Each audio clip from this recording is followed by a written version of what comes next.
Masa sih Thailand sering banget disebut negara penuh banci? Emang di sana semua orang transgender ya? Padahal kalau kita lihat lebih dalam, label itu nggak sepenuhnya benar. Ada sejarah, budaya, dan penerimaan sosial yang bikin Thailand dikenal dengan citra negeri ladyboy.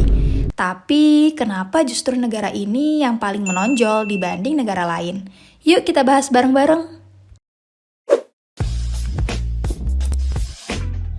Beberapa penelitian mengungkapkan bahwa stereotip ini muncul karena eksposur media dan pariwisata. Fakta di Thailand menunjukkan bahwa komunitas katui atau transgender perempuan sudah eksis sejak ratusan tahun lalu. Istilah katui digunakan untuk menggambarkan gender ketiga, yaitu sesuatu yang diakui secara sosial, bahkan sebelum dunia barat mengenal istilah transgender. Nyatanya, tanpa disadari, kita merasakan bahwa keterbukaan budaya Thailand membuat orang luar mengira semua masyarakatnya seperti itu, padahal tidak. Kalau ngomongin Thailand, nggak bisa lepas dari Ladyboy Show yang sudah jadi ikon wisata dunia. Setiap tahun ada ratusan kontes kecantikan khusus Ladyboy di Thailand dan bahkan ditayangkan di televisi nasional. Kontes seperti Miss Tiffany's Universe bukan cuma hiburan, tapi juga bentuk pengakuan sosial bagi para katui untuk tampil dan dihargai. Beberapa penelitian mengungkapkan bahwa keberadaan mereka di dunia hiburan justru memperkuat citra Thailand penuh banci di mata turis asing. Fakta di sebuah sekolah di Chiang Mai menunjukkan hal yang unik, yaitu ada sekolah khusus di Thailand yang memperbolehkan murid transgender memakai seragam sesuai identitas gender mereka. Kebijakan ini jadi bukti bahwa sistem pendidikan di sana mulai lebih inklusif dan menghormati keberagaman identitas. Nyatanya, tanpa disadari, kita merasakan bahwa penerimaan seperti ini membuat banyak orang luar negeri melihat Thailand sebagai negara yang sangat terbuka terhadap isu gender. Namun, di sisi lain masih ada perjuangan panjang agar hak-hak legal mereka diakui secara penuh.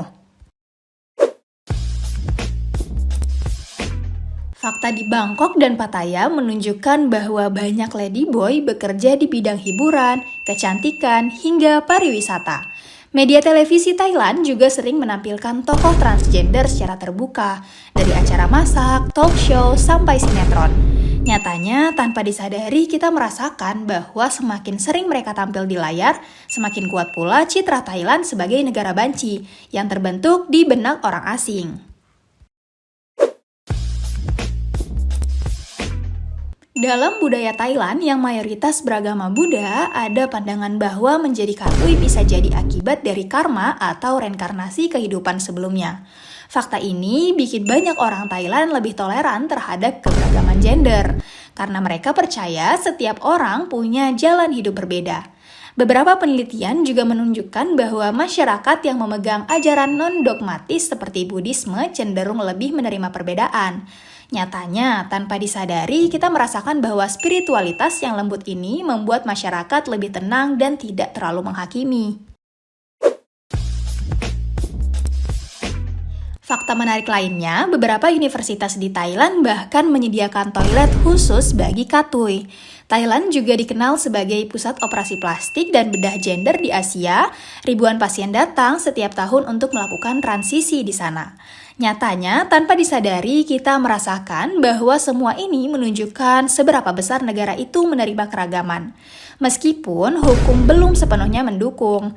Dan yang menarik, banyak katui sukses jadi model, penyanyi, bahkan politisi yang membuktikan bahwa mereka lebih dari sekedar label. Jadi, bukan Thailand yang penuh banci, tapi Thailand yang berani menunjukkan keragamannya. Mereka bukan sekedar tontonan, tapi bagian dari budaya yang tumbuh bersama masyarakatnya. Kalau kita mau melihat lebih dalam, Thailand bukan soal banci, tapi soal keberanian jadi diri sendiri. Jadi gimana menurut kamu? Apakah keterbukaan Thailand ini bisa jadi contoh buat negara lain dalam menerima perbedaan? Tulis pendapatmu di kolom komentar ya. Jangan lupa like, subscribe, dan nyalain lonceng notifikasimu biar enggak ketinggalan konten Masasih berikutnya.